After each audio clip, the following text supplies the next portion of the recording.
Hábito constitucional, tenemos estos tres tipos, que los diferentes autores le dan diferente nombre, pero se refieren a los mismos tres tipos. ¿Cuáles son los tres tipos? Ectomorfo, mesomorfo, endomorfo.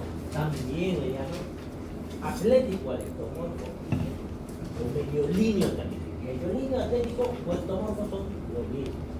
Longilíneo, asténico, mediolíneo, atlético, mesomorfo, ectomorfo, longilíneo, asténico, son lo mismo. Brevelíneo, pícnico, endomorfo son los mismos. Básicamente, ¿qué le está diciendo? El paciente es muy alto, delgado, si el paciente es atlético, si el paciente es bajito, gordito. ¿Y por qué nos importa eso en la historia clínica? Hay patologías más comunes en algunos grupos constitucionales. Por ejemplo, los pacientes endomorfos, ¿qué probabilidades tienen de enfermarse? Obesidad, bueno, la obesidad ya. ¿Qué más? Infarto. Hipertensión, aumenta su cardiovascular, etc. Facies. Las facies básicamente son los gestos de la cara, cómo se ve el rostro. Y no solamente la gestualidad, sino el color y la simetría del rostro. Cuando no hay, y aquí tenemos dos probabilidades. Si el paciente tiene una facies como las de ustedes, que se encuentra dentro de los términos normales, hemos dicho que normal se pone en la historia clínica. No. Facies compuestas en este caso. Y la otra posibilidad es una facies descompuesta. Descompuesta no se anota. ¿Por qué? Compuesta es que está normal, descompuesto, ¿con qué facies está normal? Ahí se nos abre un abanico de colores.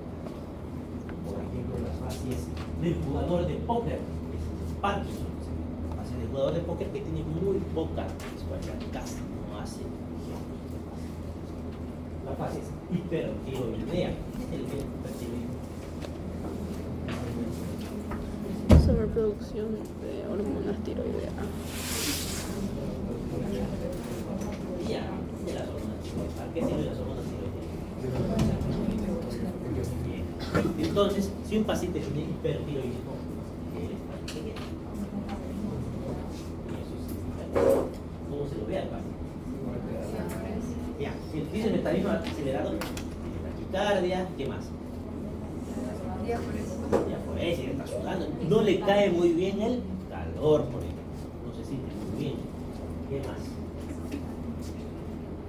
Ahora vamos a hablar de exotano. También el exotano es fácil, la clínica tiene ese exotano, es un paciente delgado, siempre está temblando, siempre está ácido. ¿Y el hipotiroideo? Lo contrario. Cansado. Cansado, lento, se comunica muy lento, acumula peso, no es obeso, pero sí acumula más peso corporal. ¿Qué más? Tiene tendencia al estreñimiento, por ejemplo. El hipertiroideo tiene tendencia a la diarrea. Y la cara llena del Cushing, la cara de luna llena, ¿por qué? Porque la cara está redondeada por acúmulo de grasa, edematizada. ¿Por qué? Por un exceso de hormonas de cortisol, de corticoides. Los pacientes que usan corticoides en exceso, por ejemplo. Otro ejemplo son las fases febriles. Cuando el paciente tiene una cara enrojecida, decíamos que el color también interviene en la fase, ahí es una cara enrojecida, una mirada brillante, la respiración está aumentada en frecuencia. La fase es tirotóxica, un exotálamo, es el hipertiroideo. Este es el componente de Krebs. Ahorita vamos a ver qué pasa ahí. Elevación de los párpados inferiores, que deja ver la esclerótica. ¿Qué es la esclerótica? Son las escleras.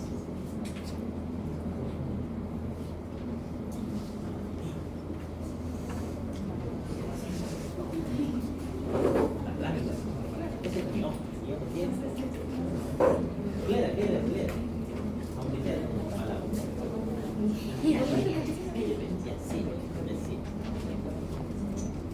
Expresión de miedo, sorpresa o susto. Esa expresión es porque no cierran muy bien. Esto vamos a hacer como curiosidad. Los ojos estarán grandes. ¿Por qué está la mirada así? Porque los ojos están saltos.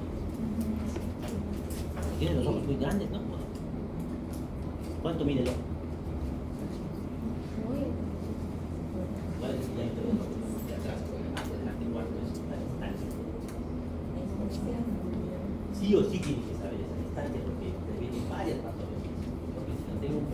grande, tengo miopía. Si tengo un poquito más chiquito, tengo hipermetropía. Si no está totalmente circular, tengo astigmatismo. 23 milímetros. Adelante. Tengo más grande, miopía. ¿Qué es miopía? ¿Qué es miopía? Las personas que pueden ver de si las personas que no ven de Z, ¿qué es? Hipermetropía. Astigmatismo puede entender las dos cosas. Cuando lleguemos a la parte de igual, les voy a explicar bien cómo funciona. Ahora, este ojo del hipertiroideo, ¿habrá crecido el ojo o qué ha pasado? ¿Qué tipo de enfermedad es la enfermedad de hiperfacial? Es una enfermedad autoinmune. Cuando hablamos de enfermedades autoinmunes, ¿a qué nos referimos? Ya, eso no se llama parte del cuerpo, es un cuerpo que se va a atacar esa parte del cuerpo. Y en el caso del hipertiroideo, ¿cuál creen que es la glándula? Tiroides. Pero algunas partes molecularmente se parecen. Y una de las partes que se le parece, aunque no se le parezca físicamente, es los músculos del ojo, la grasa periorbital, que se llaman los músculos del ojo. ¿Cuál? El ojo.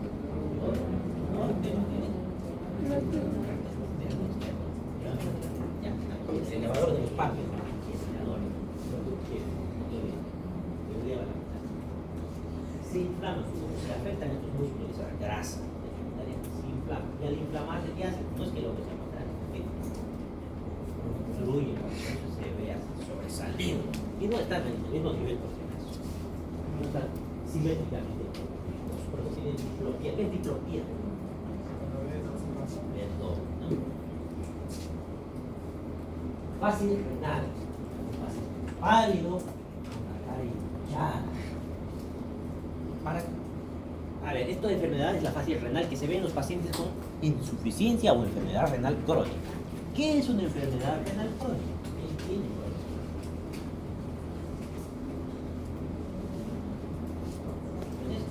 ¿No? Yo porque el riñón, ¿para qué sirve? Una es para filtrar. Muy bien, y la filtración.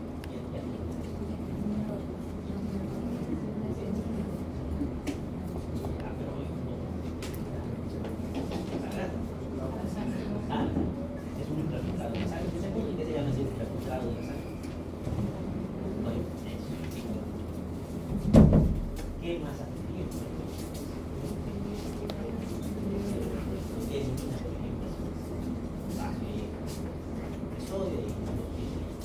Cuando el riñón no funciona, ¿qué pasa con estos casos?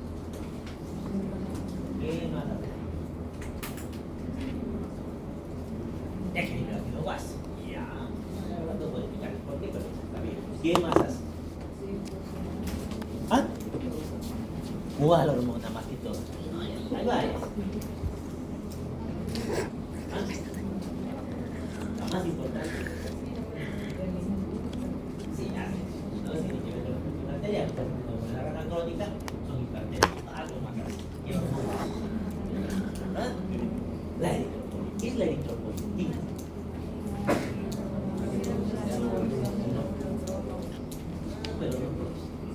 ¿Quién produce los glóbulos rojos?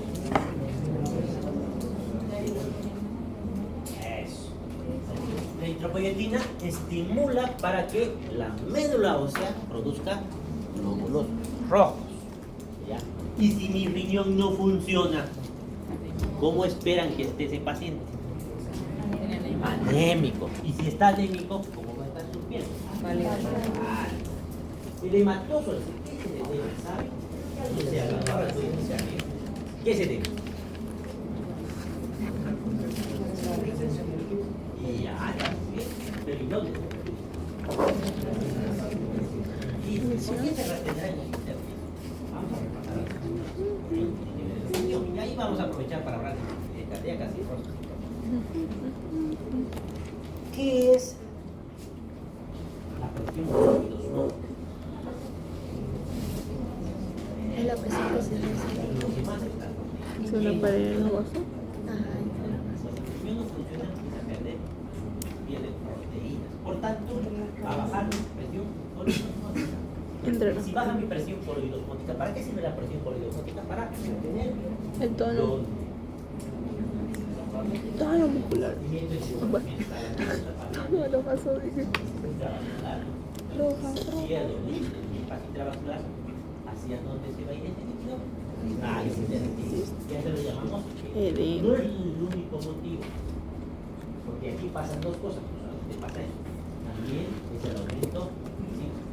¿Quién es el otro parte de la presión coloidosmótica?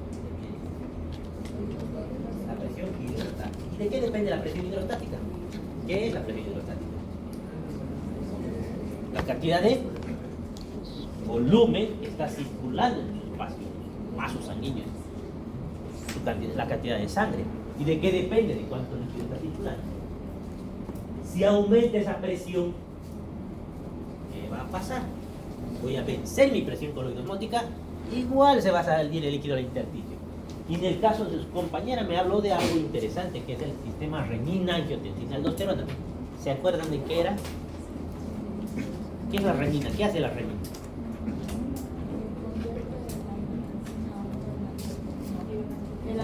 ¿Por qué se activa la renina? ¿Qué hace que se libere renina? En realidad por renina se libera. Una disminución en la. Disminución de la presión arterial. ¿Qué hace que se libere renina? Disminución de la presión arterial. Eso, la arteriola, aferente o diferente aferente. Diferente. Y si no entra sangre a la arteriola aferente, está bajando la presión ahí. Entonces, lo se libera renina. ¿La renina qué hace? Que se libere angiotensina 2. En el- 1. ¿Dónde se produce? En el hígado. Uy. Y el hígado hace. Angiotensina 1, ¿para qué sirve la angiotensina 1? Para pasar por el pulmón y convertirse. ¿Qué hace la angiotensina 1? ¿Para qué sirve? Angiotensina. Angiotensina. Aumenta la presión de los vasos sanguíneos. Muy poquito. Muy poquito. Pero ¿qué más hace? Para que va al pulmón y la enzima convertidora de angiotensina. La ECA. con- La ECA es. Así que se convierte en angiotensina. ¿Y qué hace la angiotensina 2? La angiotensina 2 ya Angio. va a los vasos. Hace lo mismo que la otra, pero mejor. Mayor, Más ajá, fuerte. más fuerte. Ese sí sube la presión, aumentando la resistencia Ay, yo vascular. sé. Y luego, ¿qué hace? No solamente hace eso, algo más. Ah, libera. No, Sí. reabsorbe, libera, creo. Así que si libera, ¿qué es lo último en la cascada? de- Renina. Angiotensina. Reabsorbe ¿Dónde se sodio, produce la creo que. proteína? No. Muy bien. Retención salina. Ya. Ay, uy, ¿dónde está mi ¿Qué dibujo? hace la Retiene sodio. Tengo sodio, estoy reteniendo. No. Y el sodio está pasando presión.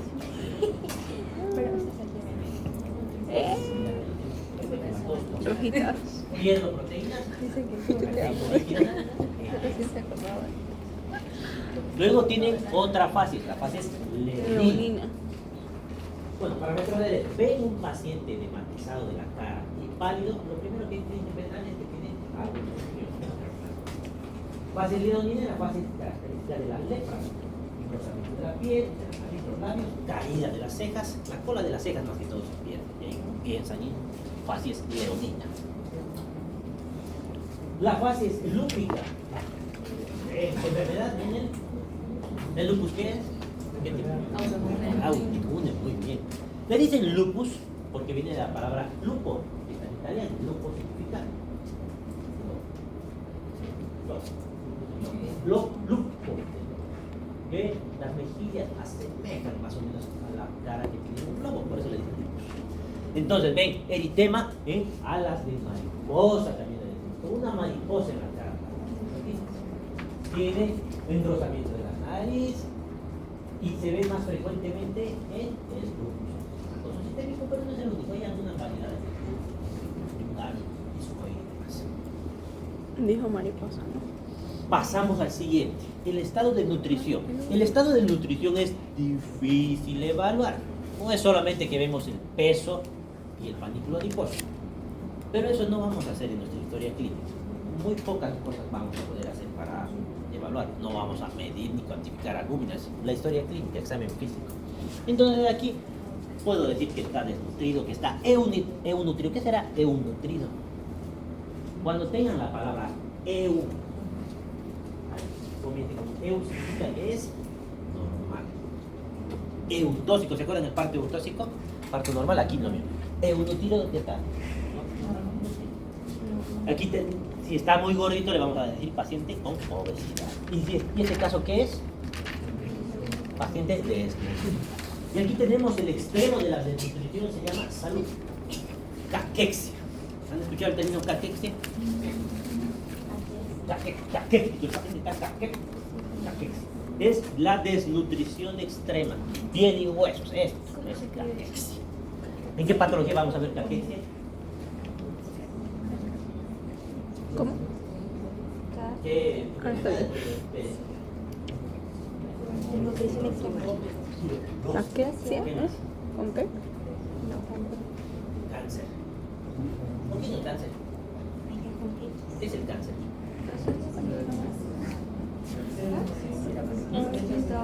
A ver. Tumor, ¿qué es un tumor? Las células dejan de multiplicarse como eran. ¿Súper desnutrido? Sí. Eso se llama la displasia. La displasia celular, cuando empieza a desbordar demasiado y rompe la membrana basal y hace metástasis, y ahí llamamos cáncer, y cuando va a distancia. ¿Y el cáncer por qué? Si que los pacientes se desnutren.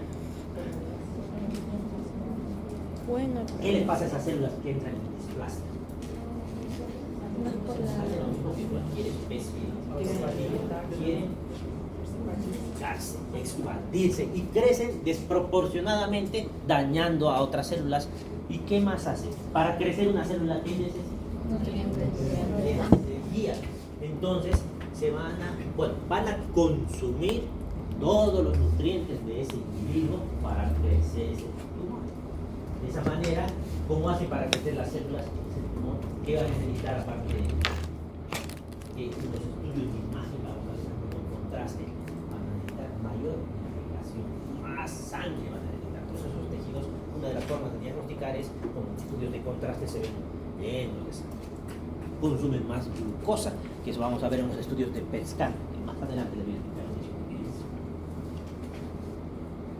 Esta de hidratación se evalúa mediante la inspección y palpación. Hidratación, ¿qué opciones tenemos aquí? Creo que no dice. El paciente solamente tiene dos opciones. El paciente o está hidratado o está deshidratado. No me van a poner semihidratado. Cada vez que vean semihidratado, traducciones, no sé qué estoy haciendo en este lugar. Ya, no hay semihidratación. No sé por qué le gusta a la gente poner eso. Lo que puede haber es deshidratación o hidratación. Y la deshidratación podrá clasificarse en leve, moderado a severa. Mediante la inspección y la palpación, los signos de deshidratación, signos de pliegue. ¿Qué significa el signo de pliegue?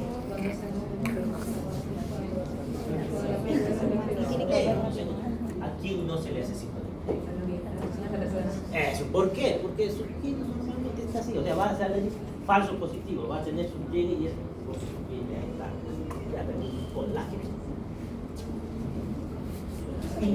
La lengua, ¿cómo evaluamos la lengua? Saque la lengua, está húmeda, está hidratada. Todavía no evaluamos esto, aquí solamente estamos viendo que está húmeda, porque está seca. Está seca, está deshidratada. Y las axilas secas, eso más veces, sus axilas. No les sugiero, pero se puede ver. Y lo contrario, a ver, ¿cuál es el antónimo de gordo? El antónimo de algo. El antónimo de deshidratado es ¿Edema? ¿Qué? Ajá, eso. Lo contrario de estar hidratado es hiperdhidratado, como quieras. ¿El edema que me han dicho que era? Para que el edema se vea, grado 1, ¿Cómo se ve el edema en la lengua? tiene que haber más líquido. Se ve el edema en la En ese lengua. cuerpo tiene que haber más. Por lo menos tiene que haber 4 litros de sangre para que pueda haber edema. Significa que 4,5 litros de exceso de líquidos. Entonces no puede haber un paciente deshidratado con edema. Pero su organismo está cometiendo. Estará mal distribuido, no está deshidratado. Si lo hidrato, ¿qué le voy a dar? ¿Cómo hidratan los pacientes secos? ¿Qué le voy a dar? Agua. Si no puede tomar, ¿por dónde le voy a poner el agua? En vena le voy a poner ahí su solución fisiológica. Y si le van a dar a un paciente que está con líquidos por todos lados con edema, más líquido, ¿qué creen que le va a pasar? Se va a hinchar Juguito más. se va a inflar. No tanto, pero podría ser, pero sería lesión. El edema más vemos en otro tipo de situaciones, como por ejemplo, más probable que el edema agudo del pulmón que el edema cerebral. El edema cerebral vamos a ver en los ACVs, en las infecciones. Vamos a ¿Cuál era ver. el ¿Por qué suero? fallecen? También tienen un motivo por qué fallecen. Hipertónico. ¿Qué más? Hipertónico. ¿Cómo evaluamos el edema? A través del signo de la fobia modelo. Que se pone de manifiesto. Hipo menor Bueno, mol. ¿qué indica el edema? Vamos a ver. ¿Cómo veo el edema? Apretan la piel con su dedo. Apretan. ¿Dónde van a estar? Mira. No en cualquier parte. Ese puñito. Puede haber, pero es poco probable. Y queda marcadito. ¿Dónde es más probable? Pero vos estás hidratado. Demasiado. Yo no estoy hidratado. Más que eso, pensar, mismo el periodo por gravedad es más probable que estén ahí. ¿Pero dónde? ¿Dónde hay una Fuerte, superficie pues. dura? ¿Dónde superficie dura? Hueso. Ahí. También así en pliegue. Pretibial. Ahí apretan y van a encontrarte con esto. Apretan y Pretibial. va a quedar la huella de su dedo. Y a eso se llama, esa huella que quedó, se llama impronta o signo de Goder, que es característico del edema, o signo de la fobia. Los tres nombres están bien. Y aquí se va a clasificar hasta dónde llega el edema, que vamos a ver en otra. La próxima clase vamos a ver. 1, 2, 3, 4. ¿Cuántas cruces van continuos, láminas, desaparecer? Porque eso no se va a quedar necesariamente. Se va a ir rellenando de a poco de muy rápido o muy lento. Y eso nos va a dar el grado de edema. Next. Ay. Hemos dicho también que puede haber quemosis y derrame cavidades. ¿Qué es cavidades? quenosis? ¿Qué es quemosis? Ahora vamos a ver qué es quemosis. ¿Qué cavidades? Derrame en cavidades.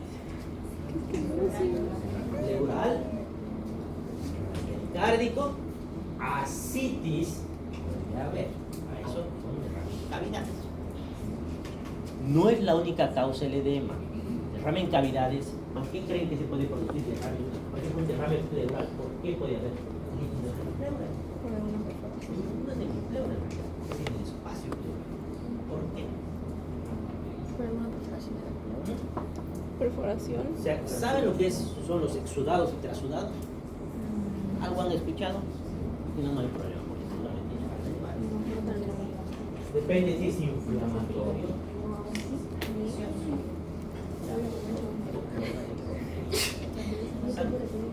Por ejemplo, ¿qué ejemplos tienen de derrame pleural? ¿Qué cosas pueden provocar? Tiene una infección. ¿Qué infección?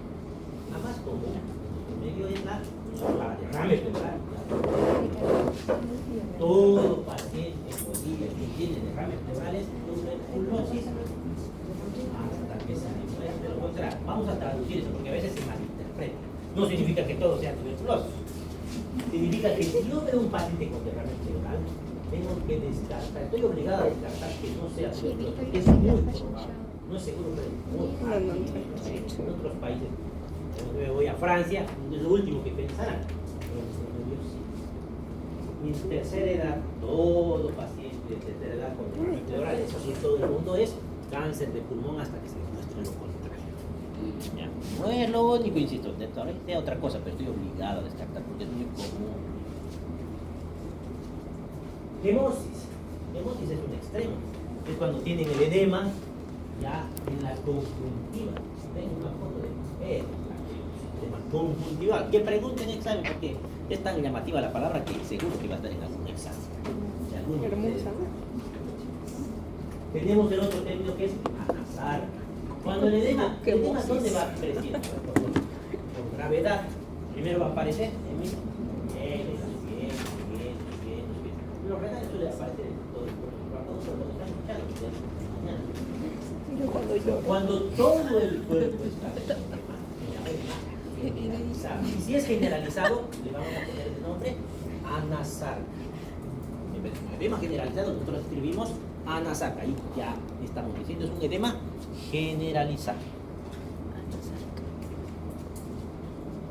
Esto es un tema pleural. ¿Qué puede provocar derrama pleural? Hemos dicho tuberculosis. ¿Qué otras causas pueden haber? Insuficiencia cardíaca, cáncer, insuficiencia renal, cirrosis hepática, tal cual hizo el edema intersticial. Pueden haber estos derrames en cavidades como el derrame pleural. Sistema tegumentario. Se observa toda la superficie de la piel del paciente. Aquí ya estamos entrando, por si acaso, en el examen físico segmentario. El tema tegumentario se ve la piel para percibir cambios de color. Si está amarillo se llama Ictérico. si está azulito se llama Cianótico. ¿Por qué se ponen azules los pacientes? ¿Qué ha pasado?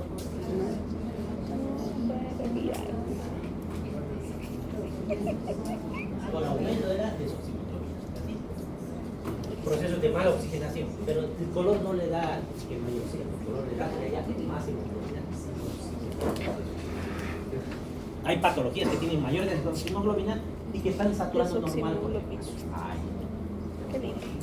Porque hay varios tipos de hemoglobina fetal, por ejemplo, algunas alteraciones así que se ven cianóticos sin que les falte el oxígeno. También se ve que es un tumor aquí, ¿qué vamos a considerar? Si estamos viendo sistema tegumentario, piel, un tumor, toda masa físico se considera tumor. Ahora, esa masa cicatrices, otros elementos dermatológicos, ahí se describen las cicatrices. Por ejemplo, las cicatrices de las cirugías suelen poner el nombre de la incisión. Se observará asimismo el trófico. ¿Qué es trofismo? Y vamos a ver de nuevo más adelante. El trofismo muscular, el trofismo cutáneo. El grado de desarrollo de células. Trofismo. La palpación se emplea para determinar la temperatura de la piel y diferenciar si la piel es seca o si es húmeda. Se denominan faneras todas las manifestaciones pilosas como cabellos craneanos, cejas, pestañas, barba, bigote, vello axilar, vello pubiano, vello corporal. También se consideran faneras las uñas de las manos, los pies y los pesos. Esas son las faneras. Sus características se relacionan con el sexo, con la edad, como la canicie, pero aquí no le decimos cana, le decimos cabello leucótrico. La calvicie en ancianos, el vello púbico, incluso la forma del vello púbico no es igual en mujeres que en varones. Por ejemplo, en mujeres tiene que ser triangular, en varones romboidal. Si no es así, hay que investigar algún trastorno hormonal. Sistema celular subcutáneo está constituido por el tejido adiposo que se encuentra en todo el espacio subdérmico. Su signo patológico más conspicuo es el es característico de la insuficiencia cardíaca, renal. En la insuficiencia renal ¿qué hay en eso? En la insuficiencia hepática, ¿por qué habrá edema? ¿Qué? En la cirrosis, ¿por qué hay edema? En los renales ya sabemos por qué, porque se pierde albúmina. En los cirróticos, ¿por qué habrá? ¿Por qué era? Porque el hígado. Eso, si mi hígado está mal, es el que produce la albúmina, poca albúmina, por tanto voy a tener edema. Es característico de ellos la sífilis. Ellos hacen muchas tipos de enfermedades, no importa. En los cardíacos, ¿por qué habrá edema? Aumento de la presión hidrostática. En ellos no tienen tanto problema de proteínas, pero tienen el problema de que ese corazón, al no bombear, acumula sangre atrás. ¿Atrás qué es? Atrás del corazón izquierdo está el pulmón. Atrás del pulmón está el corazón derecho. Atrás del corazón derecho está el sistema venoso. Irritación yugular, hepatomegalia, edemas. Edemas es falla del corazón derecho, por si acaso. No, ¿qué más van a ver? Otros hallazgos son nódulos, masas, los tubos montosos, los lipomas y los quistes sebáceos. Sistema linfático. Aquí, ¿qué vamos a evaluar? Los ganglios. ¿Los ganglios se pueden palpar normalmente? No se palpan. Entonces, ¿para qué los buscamos? Para encontrarlos, porque si se palpan, estamos describiendo posibles patologías. ¿Y cuándo se van a palpar? El ganglio está infartado, está inflamado, le dicen. Es una pelotita. Ese ganglio, ¿cuándo se ve infartado? ¿Cuándo se ve inflamado? Hay infecciones, ¿cuándo más? ¿Cuándo más? Parasitosis. Eso es una infección. Ya. ¿Qué más aparte de infecciones? ¿Ves? ¿Para qué infecciones más infecciones? Cáncer. Neoplasias, Neoplasias. cáncer, leucemias, etcétera, etcétera. Esto Ahorita cuando yo lo hago. les duele la garganta y están respirando, tienen inflamación. ¿Alguna vez me han tocado aquí? ¿Qué será esto? ¿Dónde les ha inflamado? ¿Alguna vez les ha inflamado? ¿Qué es eso? Eso es un ganglio. No es su amígdala, por si acaso. Es del tamaño de la amígdala. Es el ganglio centinela de la amígdala. Y así nos puede guiar. Por ejemplo, si yo palpo un ganglio supraclavicular izquierdo más que todo, es posible que haya un cáncer de estómago, un cáncer de páncreas. Entonces, tiene de dónde drenan esos ganglios, dependiendo, nos van a decir qué tipo de lesión va. ¿Dónde voy a buscar? Las cadenas ganglionares submaxilares, carótidas del cuello, de la nuca, supraclaviculares, axilares, epitroqueales, inguinales. Y al ver estas palabras, ¿cómo tienen que rellenar los ganglios? Bueno, son las de caraxilas. Son necesarias, no antes. Bioseguridad. Sistema venoso superficial. Aquí, ¿qué cosa vamos a evaluar? Buscamos las venas superficiales y tenemos que prestar atención a las dilataciones. Si se dilata una vena se llama varices. Y la dilatación de las venas, ¿qué va a hacer? El flujo que... ¿Por qué se va a dilatar una vena? ¿Qué hace que se dilate? Hay mucha presión ahí. ¿Y cómo es el sistema para que avance la sangre en las venas? ¿Es igual que en las arterias? ¿Necesitan qué? Válvulas. Si esas válvulas por la dilatación se abren, no van a volver nunca más a su lugar, no revientan. Y eso hace que se pueda dilatar más formación de válvulas. Y si la sangre, ¿qué le pasa a la sangre que está pasando por esa dilatación? Va a circular normalmente, que ya no hay válvula. Tiene mayor probabilidad de éstasis. ¿Qué es éstasis? Que no se mueva. Si no se mueve la sangre, ¿qué le pasa? Se puede coagular. Y si se coagula, le llamamos trombosis. Como es de vena, trombosis venosa. También podemos encontrar flebitis. Cuando termina todo en itis, significa que está Inflamado. Flevo, que es vena, flebitis, inflamación de la vena. ¿Cuándo se va a inflamar la vena? Por ejemplo, los pacientes internados que les ponen sus vías por infecciones, porque haya trauma en esa vena, puede inflamar. Se pone toda la vena como si fuera un caldo.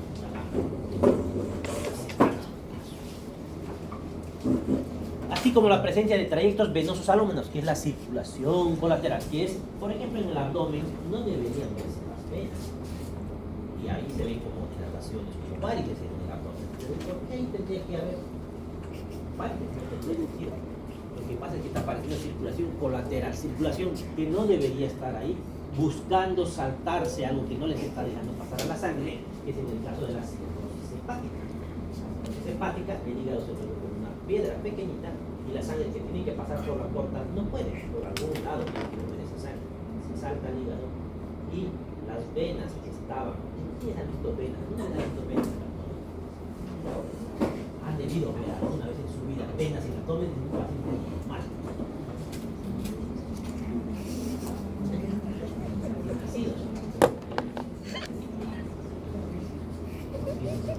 Cuando no han nacido los niños en la circulación, la sangre entra por la abdominal. Cuando nacen hay cambio de presión por grita, ¿no? Y hay cambio de presiones y eso hace que se cierren los vasos sanguíneos entre ellos y se cierran todas las venas que están en el abdomen y ya no tienen utilidad. Por eso todavía se ven en los niños de marco de venas. Estas venas, los cirróticos, vuelven a aparecer o aparecen nuevas venas que están queriendo saltarse al hígado. Eso se llama circulación colateral, cabeza de medusa, van a ver más adelante. Una pregunta para entender si saben sobre las enfermedades. ¿Quién es enfermo saber? ¿Se acuerdan que hablábamos de, no sé si les dije ya a ustedes, hablamos de infarto de miocardio, ¿sí? Y entendieron por qué era el infarto. Y ahí accidente cerebrovascular. Vamos a hablar del accidente cerebrovascular, que es la presencia de un coágulo ahí en el cerebro. Esto puede provocar eso. Porque esto es un coágulo, ¿no? No, no. No. ¿Por qué no puede? O sea, existe una probabilidad, pero en una situación especial muy rara que les voy a decir. Pero antes, primero encargamos la idea de que no puede. ¿Por qué no puede esto provocar una embolia cerebral, un accidente cerebrovascular isquémico? Un infarto de cerebro. No puede. ¿Por qué? A ver, vamos a seguir esta vena. Vamos a seguir en toda su periferia. ¿A dónde se va a ir esta vena? La sangre de esa vena, ¿hacia dónde se va? Femoral. Primero, a la femoral. Luego de ahí, ¿hacia dónde se va a ir? Ilíaca. Ilíaca. De la ilíaca, ¿hacia dónde se va a ir? Oh. Como que a la No, hora. no, ¿A dónde se va la vena ilíaca? no. ¿Ah? La mesentérica es de los No, intestinos. no. Y eso es la porta. Espera, ¿Dónde? espera. Ven acá, Tubo. inferior. Ilíaca, ilíaca externa interna, ¿Y a dónde caen esos? luego los femoral. Y de ahí Pero para arriba. hacia arriba. Para arriba. Son venas, no son arterias. Ven acá. La hoja ¿Dónde van a caer? abdominal. ¿Dónde llega todo eso? Después. De la vena cava, ¿a dónde va? De la aurícula derecha, ¿a dónde va? Del ventrículo derecho, ¿a dónde va? Completo. A la arteria, que es la única arteria que lleva sangre. Y de la arteria pulmonar, ¿a dónde va? A los capilares. Tiene bien las dos capilares A ver, pulmonares, ¿cómo sale dijo vena? los alveolos, vuelve a través de pulmonar. ¿Ustedes creen que un coágulo va a pasar un capilar? No. Capilar izquierdo, sorry. No va a pasar. Entonces, ¿puede llegar ese coágulo hasta el cerebro? No. Pero puede ser ¿Qué es lo que infarto. puede provocar en vez de eso? Infarto. Puede ser un. ¿Esto qué? Enfermedad puede provocar. En el Que se corazón. ve el paciente Se puede ligar el coágulo del corazón y provocar. o no al momento de caminar los viejitos en los aviones antes de que hagan un mal. ¿Qué? Espera. Eso. Tromboembolismo pulmonar. Eso puede caer a la pulmón, no al cerebro. Les dije que había una excepción, pero es bien raro. ¿Qué creen que tendría que pasar para que exista el cerebro? Algo que no es normal. Para que vaya al cerebro, ¿por dónde tiene que llegar? Por la carótida. ¿La carótida de dónde viene? Claro, ¿eso de dónde viene? De la aorta. La aorta viene del corazón izquierdo. ¿Cómo esto va a saltar? Pues se comunican el corazón derecho y el izquierdo.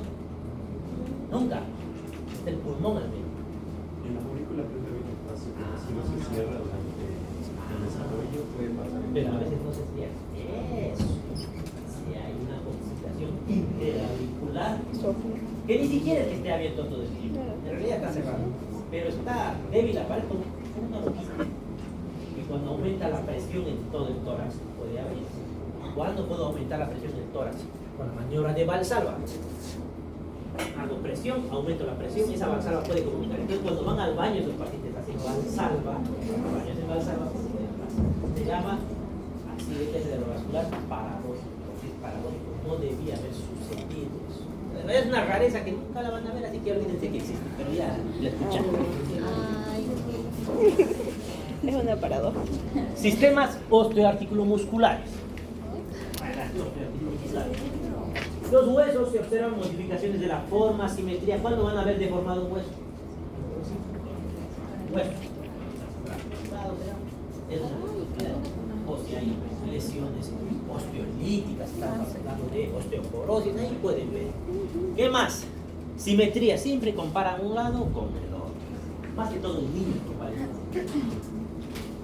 En las articulaciones, ya estamos hablando de articulaciones. Articulaciones debe evaluarse su movilidad activa y pasiva. ¿Y aquí qué será activo y pasivo? Movilidad activa y pasiva. Activo es lo que le piden al paciente. Levante su brazo y levante su brazo. Pasivo es yo le levanto. Él no está haciendo ningún esfuerzo. Yo le voy a levantar el brazo. Entonces, todo lo que nosotros movemos es pasivo y lo que el paciente mueve es activo. ¿Y por qué se mueve? Si mueve se supone que se va a mover solo.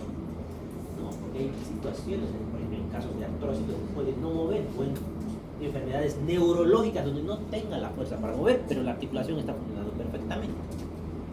Ahí tengo que ver presencia de dolor, deformaciones por lesiones articulares. Los músculos pueden ser tomados en conjunto y se estudian el tono, la fuerza y el trofismo y no son lo mismo. ¿Qué es el tono muscular? El estado de semicontracción. Eso, el estado de semicontracción que nos permite mantener una postura. ¿Qué es la fuerza? El movimiento que va a provocar ese músculo. ¿Ya? ¿Y qué es el trofismo?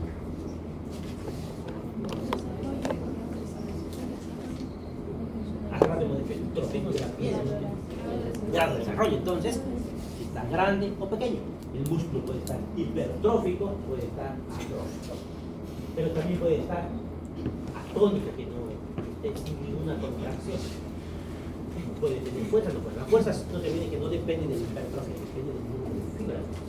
Obviamente va a mejorar con la hipertrofia, pero mantiene el número de fibras. Cabeza. Se observan los diámetros longitudinales y transversales. Me hicieron eso. Longitudinal, transversal. Longitudinal, transversal. ¿Qué opciones tenemos? La dolicocefalia, cuando hay un alargamiento del diámetro longitudinal. Braquicefalia, aumento del diámetro transversal. Planicefalia, pues así. Se estudian en cabeza los pabellones auriculares, están bien implantados, simétricos, los ojos, sus anexos, las fosas nasales, los labios, la cavidad bucal, los dientes. Los dientes, por ejemplo, cuando tengo un paciente con endocarditis, ¿por qué le veo los dientes? Una de las principales causas de endocarditis es una endocarditis. ¿Y eso qué va a provocar? El cardio, ¿qué puede pasar? Pueden destruir qué cosas. Las válvulas van a provocar una insuficiencia cardíaca. Y si se fibrosa puede provocar una estenosis de la válvula cardíaca, estenosis central, estenosis. ¿Y cómo voy a diagnosticar una insuficiencia mitral o una estenosis tricúspide? ¿Qué voy a escuchar? ¿Quiere el soplo? ¿Pero qué era? ¿Por qué se producía el soplo? El soplo es el cambio del flujo de laminar a turbulento. Y si el soplo se palpa, se llama freno. Entonces vamos a ver más adelante. ¿Qué más vamos a ver? Entonces por eso tenemos que ver todas las piezas dentales. Bien, la lengua, la mucosa yugal, las amígdalas, las fauces. Se pueden estudiar los pares craneales en este momento o en el examen neurológico. Yo estudio en el examen neurológico, no estudio en cabeza. Cuello, van a ver si es cilíndrico, si es simétrico, si hay edema, si hay masa, si hay ¿qué latidos van a ver en el cuello? ¿Qué puede latir ese cuello? ¿Puede latir? Pero en general, ¿qué van a ver latir? ¿La yugular late o no late? Late. Hay una pregunta medio capciosa. ¿Las venas laten o no laten? O sea, no late, pero se ve como se expande. Ustedes tocan, se siente. Ustedes tocan el latido yugular, no se siente. Cuando tocan, ¿qué es lo que van a hacer? El latido con seguridad es una pregunta medio capciosa, porque solo es el único lugar donde se ve latir una vena. Sí, es la única que sí. ¿Qué será ingurgitación yugular? Está ingurgitado, está lleno de líquido, está lleno de sangre. Claro. ¿Cuándo van a ver ingurgitación yugular? La insuficiencia cardíaca derecha. Si ven ingurgitación yugular, que está inflada esa vena, debe ser un insuficiencia cardíaca. Pero tiene su preguntando, depende de la posición del paciente. Esta es la cabecita del paciente y aquí está el cuello. Aquí hay ingurgitación yugular. aquí, y si está al revés, si está de cabeza, estoy colgado en el pie de los ejercicios, es normal. ¿Por qué? El flujo va a bajar y las venas funcionan así, no funcionan con presión. Hace que depende del eje de Bruch. El eje de Bruch es el eje que está a nivel del corazón. Significa que hasta aquí tengo mis venas, llegan hasta por aquí más o menos la presión de las venas por la gravedad. Por tanto, si yo estoy parado, no debería estar las venas del cuello. Si se ven, se llama irregular. Si estoy echado, por gravedad están al mismo nivel de mi corazón, puede ver irritación de forma normal. ¿Cómo evaluamos al paciente? Entonces lo sentamos, lo echamos 45 grados, significa con una almohada. Si está con almohada y se ve eso recién se llama irritación, por si acaso, ¿ya? Para que entiendan bien. ¿Qué es bocio? Agrandamiento de la tiroides. Eso. La palpación, ¿y cuándo vamos a ver bocio? Hiperipotiroidismo. Y En realidad es una pregunta capciosa en las dos situaciones. Más que todo se ve en el hipotiroidismo. Podemos ver en ambos. ¿Por qué crece la glándula tiroides? buena pregunta. Porque hay bocio. Aquí hay alto bocio. No también. Por eso ha habido una ley que ha dicho que la sal de Fake. Y la sal no tiene nada de yodo. Tiene más litio. Y nos hace ¿Qué mierda. pasa con ellos? Real. A mí me prohibieron consumir la sal boliviana. Si no hay yodo, hipotiroidismo. Tengo que comprar sal chilena.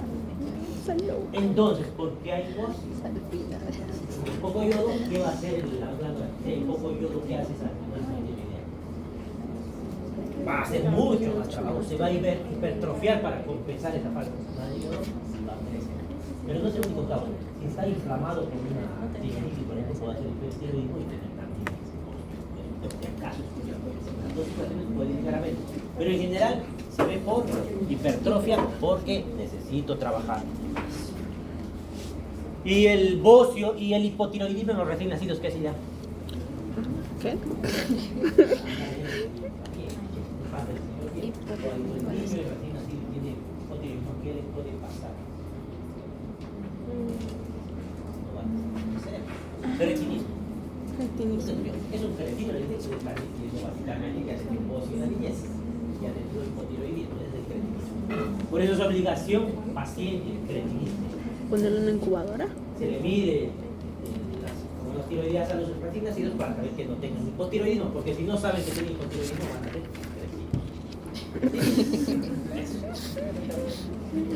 se puede palpar el cuello para comprobar eso. Crépitos, esa palabra es nueva, no sé si saben qué es un crépito. Un pulmón. Ese sonidito. No como cuando revientan las burbujas. Entonces, si yo palpo el cuello y siento como burbujitas reventándose, eso se llama crépitos. ¿Por qué tendría que haber burbujas en mi cuello? ¿De dónde viene la burbuja? Aire. Debe haber aire en el cuello. Que se reventó un pulmón, de un motórax, si yo siento ahí burbujitas, tengo que hacer una radiografía inmediatamente y ver que no haya reventado. O escuchar, el video tenía que escuchar. Burbujitas, tenía que conseguir. Freno, que es el soplo que se palpa. Si se palpa el soplo se llama freno. Para el examen, si les pregunto, freno es el soplo palpable. ¿Fremitos? Para evaluar la movilidad cervical se realizan maniobras de motivo, otra vez, activo y pasivo. ¿Qué significa? Si hace la penetración, si hace circunfusión y eso. Yo le muevo y le pido que mueva. Eso es activo y pasivo. Auscultación, soplo carotidio. ¿Qué será un soplo carotidio?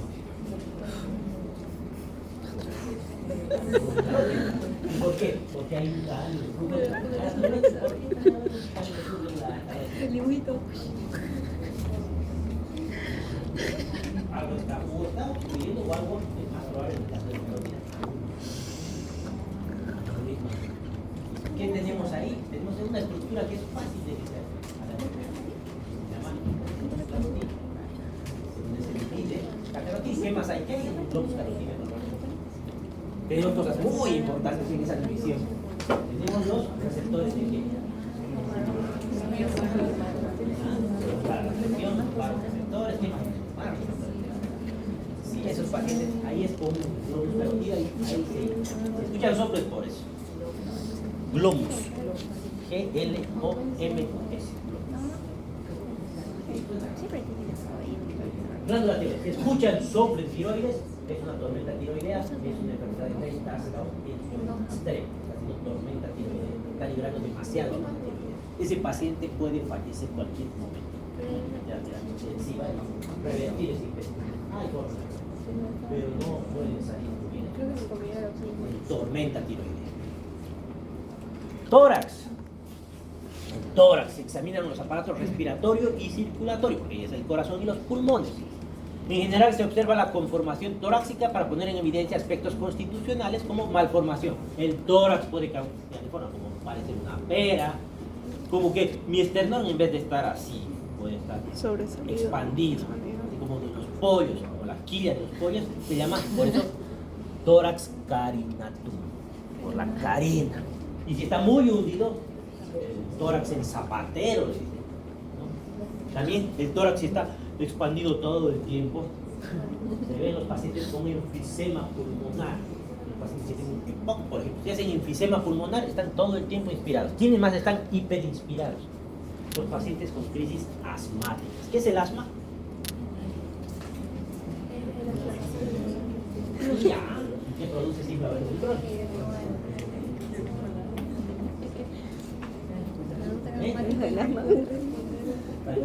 ¿Cómo le digo? Es el estado de broncoespasmo. Hace broncoespasmo. Se inflama ese bronquio y hace broncoespasmo porque cierra. Y si se cierra el bronquio, ¿qué va a pasar? En realidad meter aire no es difícil. Lo difícil es sacarlo. Sacar el aire, porque se hace como una válvula. Hacer válvula, entra el aire y no sale. Eventualmente no va a entrar, pero no porque no puede entrar por la columna esa, sino que puede estar tan lleno de aire y ya no voy a poder meter aire. Estas son las críticas. Todo el tiempo estoy así, el tórax en tonel.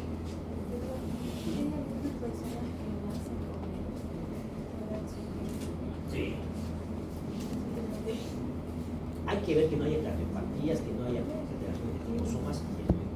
Pero en general se lo producen, por ejemplo, los zapateros. Le dicen tórax de zapatero porque me ponen un zapato y ahí va a trabajo. En general, pero sí pueden tener alteraciones de cromosomas. Ya. Los pacientes del sexo femenino se pueden examinar las mamas. Y aquí vamos a hacer un punto aparte porque esto necesitan saber. Cuando examinan mamas, mujeres la mayoría, los varones no van a examinar a solas, van a tener problemas. Siempre que examinen mamas, los estudiantes, incluso los internos, los médicos recién egresados, estén acompañados o del familiar del paciente, o de la enfermera, o de alguna de sus compañeras. No examinen solos, van a tener problemas. Da malinterpretación.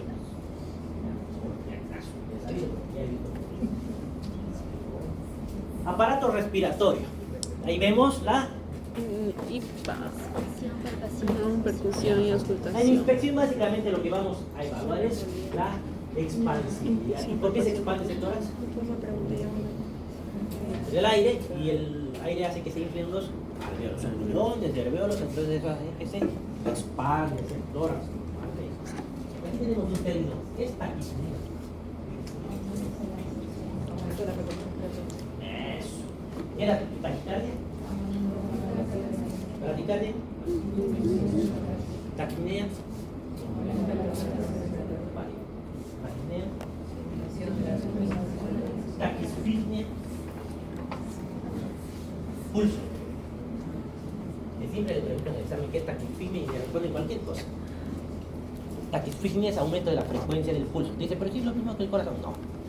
Pulso, taquisfignia. Paradisfignia, la frecuencia del pulso. Hipopnea y batipnea lo vamos a dejar ahí. Es problemas con la expansividad y la frecuencia respiratoria. Por ejemplo, una batipnea es que expande demasiado, pero no tan rápido. Hipopnea es que expande muy poco, muy lento. ¿Está ahí? Apnea, pero ni siquiera está expandiendo. Vamos a ver más adelante, porque hay varios tipos de respiratorios que hay que examinar, como la respiración de Kussmaul. Polipnea. Aparato circulatorio, igual, inspección, palpación, percepción, auscultación. Y aquí se aprovecha para evaluar los pulsos periféricos y la presión arterial también.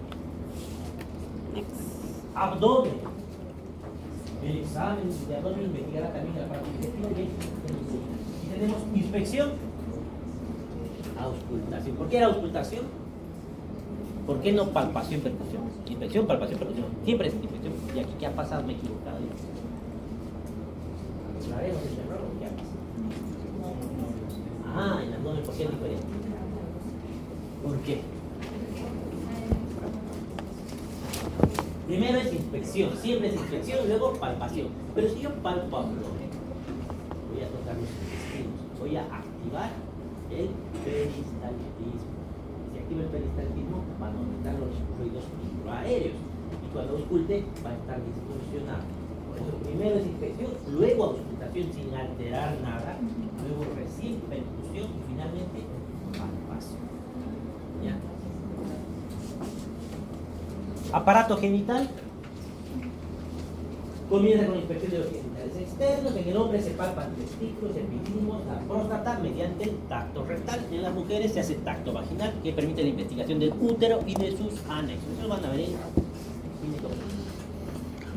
Sistema nervioso. Se debe investigar las funciones cerebrales superiores, la motilidad activa y pasiva, la marcha y la sensibilidad superficial y profunda. Marcha, dice, ¿no? El paciente tiene que caminar, lo vamos a hacer caminar, incluso le vamos a hacer subir y bajar gradas.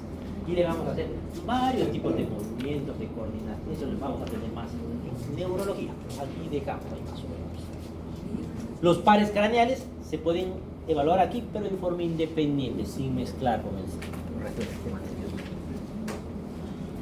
Y ahí básicamente acabamos lo que vamos a hacer el año, que es anamnesis y examen físico. Ahora pasamos a esta parte que yo casi no hago, pero se hace en las historias clínicas, que es el resumen semiológico.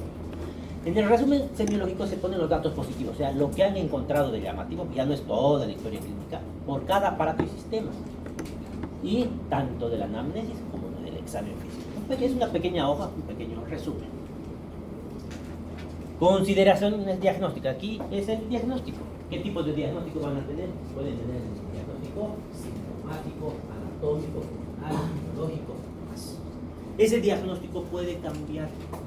Si usted le hacen un estudio complementario y se encuentran con que su diagnóstico estaba mal, se puede cambiar. ¿Pero dónde cambian? No cambian este diagnóstico. Este ya está hecho, no se modifica el estudio. En la evolución, en la siguiente evolución, cambian y justifican por qué han cambiado de diagnóstico. He diagnosticado una neumonía, le he hecho una radiografía y he encontrado una atelectasia, pues entonces ya no es neumonía, ya pasa a ser atelectasia. Describo la radiografía y justifico por qué he hecho un cambio en ese diagnóstico. No se cambian los diagnósticos ya escritos en la historia. Evoluciones diarias. Aquí, una vez que el paciente ya está internado, van a pasar cosas, va a pasar un tiempo y ese paciente puede estar igual, mejor o puede estar peor. Y ahí se hacen las evoluciones donde yo digo qué ha cambiado desde que he hecho la historia clínica hasta mi evolución. Y es como una mini historia clínica, pero solamente los cambios.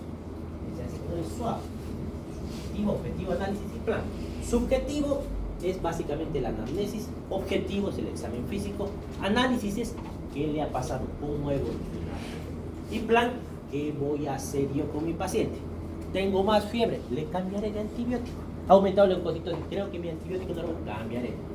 Tiene un soplo que no había escuchado, llamaré a mi cardiólogo, entonces tengo mi plan. Eso vamos a ver en nuestra última clase del año.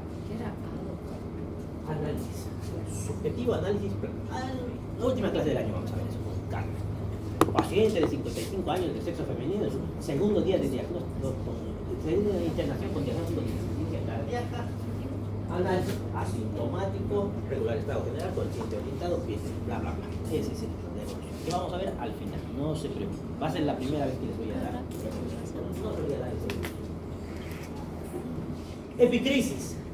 La epicrisis, suelo preguntar y siempre me responden esto, no sé por qué me responden eso. Porque esto es un resumen, no es eso en realidad. Constituye el momento culminante de la historia clínica, pero eso significa que es la última hoja de la historia clínica, es el resumen de toda su historia clínica. ¿En qué momento se hace este resumen? Cuando el paciente se va de alta. Cualquier motivo que haya sido de alta, se está yendo. Pónganse que el paciente está internado un mes y se va a consulta externa para que se haga su control. ¿Ustedes creen que el médico de consulta externa le va a mandar una lectura de 200 hojas para ver qué tiene su paciente? No. ¿Qué va a hacer? Va a abrir la historia clínica, va a buscar la epicrisis, que en una plana tiene que estar descrito las 200 hojas. Un resumen de todo lo que haya pasado con ese paciente, porque no es necesario escribir todo. Un pequeño resumen, más relevante, y con qué se ha ido de alta. Esa es la epicrisis. Y ahí van a encontrar diagnósticos de ingreso, porque pueden ser diferentes, van a encontrar su examen físico, su anamnesis, todo cortito, pequeños laboratorios relevantes y condiciones de alta. ¿Cuándo van a hacer esto? En el momento de alta o fallecimiento. Si el paciente se muere, igual tiene que tener una epicrisis, porque se ha muerto. Sí. Conclusión. En realidad no se justifica porque se muere. Se muere, se murió nomás. La autopsia determina y justifica por qué se murió. Y les dirá si lo que hicieron estaba bien o mal. Conclusión. La historia clínica es el registro escrito de los acontecimientos psicofísicos y sociales pasados y presentes, referidos a una persona que surgen de la anamnesis, del examen físico y de la elaboración intelectual del médico y que permiten el diagnóstico de salud o de enfermedad. Voilà. ¿Dudas, preguntas? Ninguna.